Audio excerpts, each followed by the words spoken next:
City Council study session for June the 1st. And again, I excuse Councilmember Winkle. The first item on this agenda is to review items on the agendas for two meetings, the June 5th regular and special council meeting. And there are two separate agendas for that. So council, please take a look at those two agendas. With regard to the regular council meeting, the first few items are recommendations from the Judicial Advisory Board, reinstating some of our good magistrates, and then various liquor licenses. And then item 5 is various purchase contracts.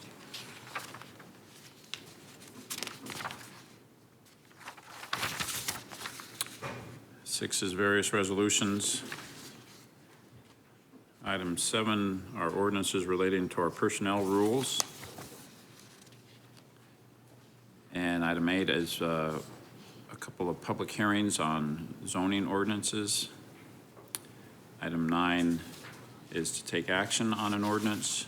Mayor, we do Yes. have a brief presentation on item 9 when we're done here. Thank you. Looks like we're almost done. Item 10 is various subdivision plats. Council, any questions or concerns about the regular council meeting? Ms. Kent, let's, I think now would be a good time to hear the presentation Yep, on. Tom? And JD, are you coming up? Yep. Tom Ellsworth from our Development Services Department and JD's from our Economic Development Department. Great. Gentlemen, welcome. Hi. Good morning. Mr. Mayor, members of the council, this is a rezoning request for the Pecos Road Employment Opportunity Zone.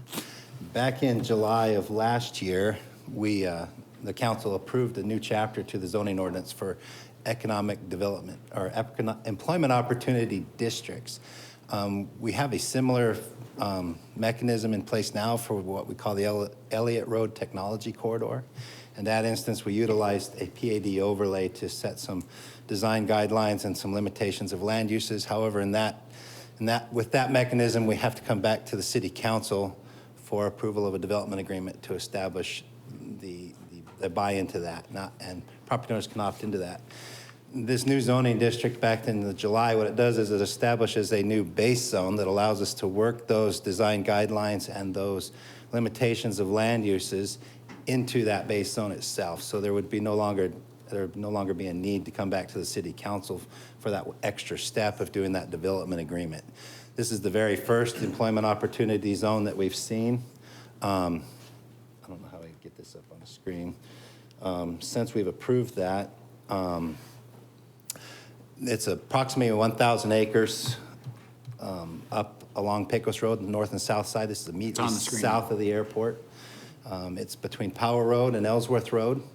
The need for the employment opportunity district arises as economic development goes out and recruits businesses. They have needs for large tracts of land. They have the ability to have an immediate zoning on the property. Our entitlement process takes 4 to 5 months to get through a rezone and a site plan review. What the employment opportunity zone does is allow the city to create these opportunity zones, creating design guidelines that assure standards of development and for a certain quality and for a certain type. In the Pecos Road Employment Opportunity Zone, what we utilized was the general industrial base zone and limited land uses to those that were consistent with the vision for the area within the Mesa Gateway Strategic Plan for those types of large manufacturers to come into the area. Like the Elliott Road Technology Corridor, the Elliott Road Technology focuses more on business park, high-tech type positions or jobs, where this would focus more on those large manufacturers. We've seen quite a bit of success on the Elliott Road Technology Corridor, a lot of interest. We have a hospital that went in there that utilized the opt-in on that, and we have a large manufacturer going through right now that saved quite a bit of time through the entitlement process, which makes the property more valuable, more desirable is the word I'm looking for, to these developers.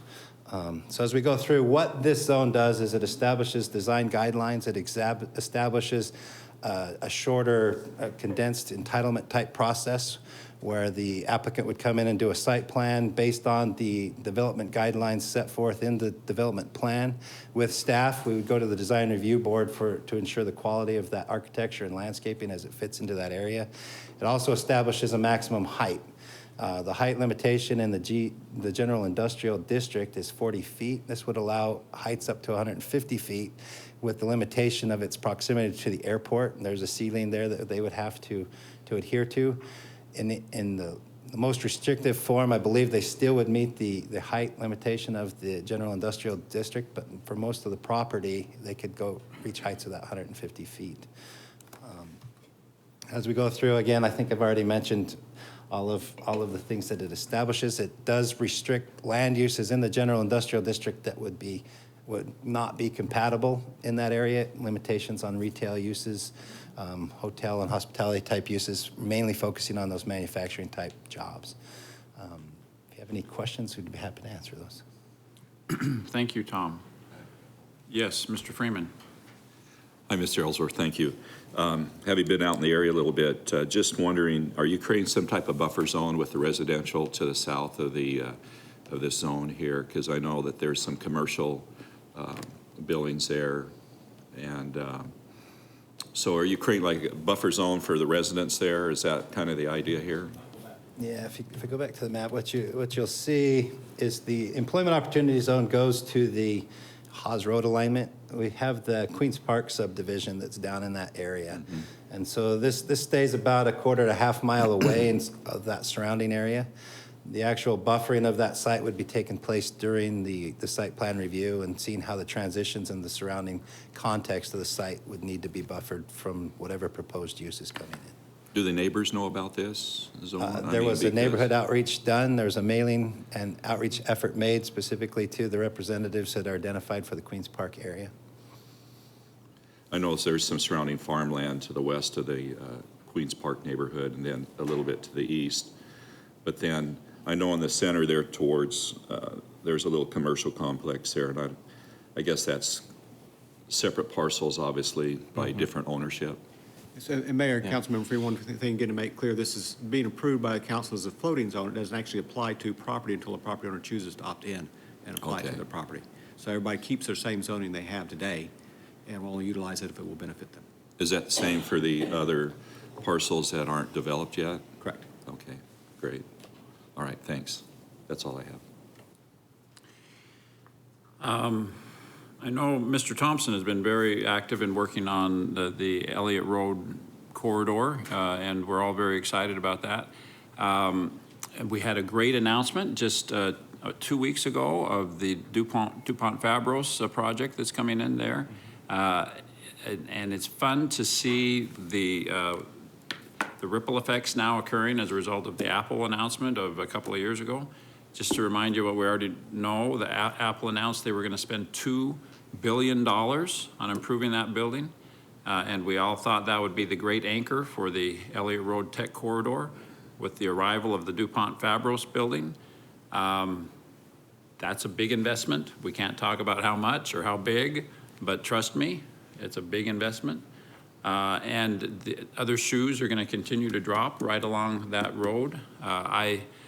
A month ago, went on a trip to Frisco, Texas, at the invitation of the mayor there, and he had been bragging to me ever since I had this job about there's a $6 billion mile in Frisco, Texas, and we are so proud of this, of our town, because when you come and see this, it's the Dallas Cowboys training facility and a lot of other stuff, and you go there and you go, wow, I think I'm in China, because there's just cranes as far as you can see, and it's huge investment. And they have a $6 billion mile in Frisco, Texas.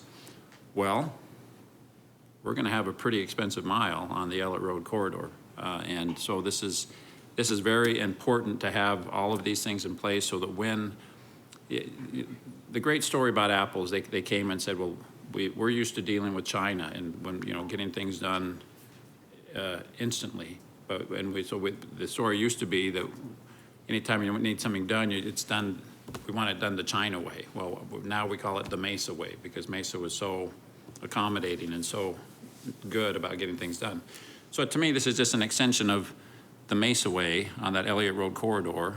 And I'm looking forward to inviting the mayor of Frisco, Texas, to come tour the Elliott Road corridor. And we'll just have to, be an undisclosed amount of billions of dollars that will be going in on that piece of asphalt. So This is very important, and kudos to Mr. Thompson and to our planning crew for greasing the skids to get everything ready for really exciting things there. Kevin?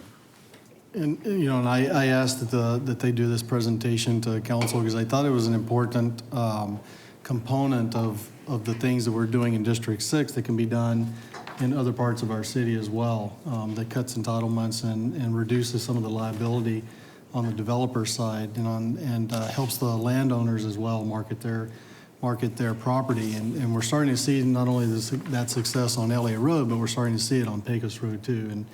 And I think we're going to have probably 2 to maybe 3 big announcements coming over the next few months just in this Pecos Road area as it is right now. So once we get the overlay in place and the property owners or the owners of or the developers can opt into this overlay, it'll be huge for that area as an employment center. Great.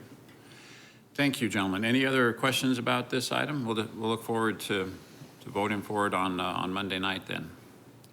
Thank you.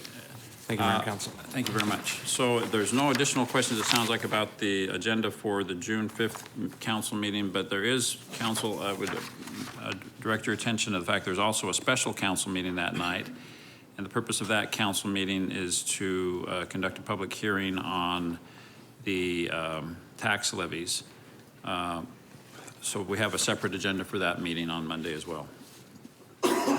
Okay, the next item on our agenda for this meeting is to approve minutes from an executive council meeting that was held on April the 27th.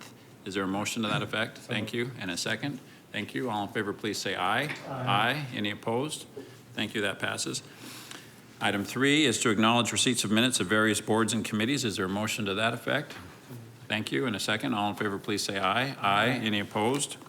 Thank you, that passes. Agenda item 4 is information pertaining to the current job order contracting projects. Council, after reviewing that, any questions on those items? Seeing none, the next item on our agenda is item 5. That's to hear reports on meetings and conferences attended. Mr. Freeman. Thank you, Mayor. I had the opportunity to attend Mesa Cemetery representing the city of Mesa. We had a memorial service for the veterans that have served. Several organizations were there, and it was really nice. I guess it was the first time that anyone in the city staff or council or mayor had been there. So had a fun opportunity. Kevin, you would have enjoyed that. You were where? Oh, you were there last. Okay, so you were there last year. So I had the opportunity to be there this year. So it was a fun time, and I learned a lot, and thanked them for their service. And there were a lot of people there from World War II and through the Iraq, Afghanistan, and everything that we're doing today. So thank you. Thank you for being there, Mr. Freeman. I received compliments from several people that were there on your presentation. That's a great service. I appreciate every year going to the Royal Air Force Cadet Memorial on Veterans Day. So there's some. That's another great event to put on your calendar out at the cemetery. Any other reports on conferences attended? If not, the next item on our agenda is scheduled for future meetings and general information. Mr. Pombier. Mayor, Council, the Arizona Museum of Natural History will have a free Sunday on June 4th from noon until 5 p.m. The museum is located at 53 North McDonald. Our next council meeting will be on Monday, June 5th. Thank you. I do have a few items to share under this as well. Today at 11 o'clock, we are cutting the ribbon on Carolinas on Country Club in downtown Mesa. I think it was one of our assistant fire chiefs that about a year or two ago said to me, the most important thing you will ever do in your service as mayor of Mesa, Arizona is to attract Carolinas to our city. So I am here to claim success as a mayor, and I hope everyone will come to Carolinas. This is actually, I don't mean to make too big of a joke out of it, it's a big deal. This has been very, very popular. So that'll be a lot of fun. The next item, I just want to make sure everyone understands, is aware that on June the 15th, we will have on our agenda the item to consider initiating disciplinary proceedings against Councilmember Winkle. So that the documentation leading to that is in the works, and that is when it will be ready, and so that will be on our agenda on June the 15th to consider moving forward on that item. Any other items for our agenda or for the schedule? Hearing none, is there a motion to adjourn this meeting? Thank you, Mr. Luna. In a second, all in favor, please say aye. Aye. We are adjourned.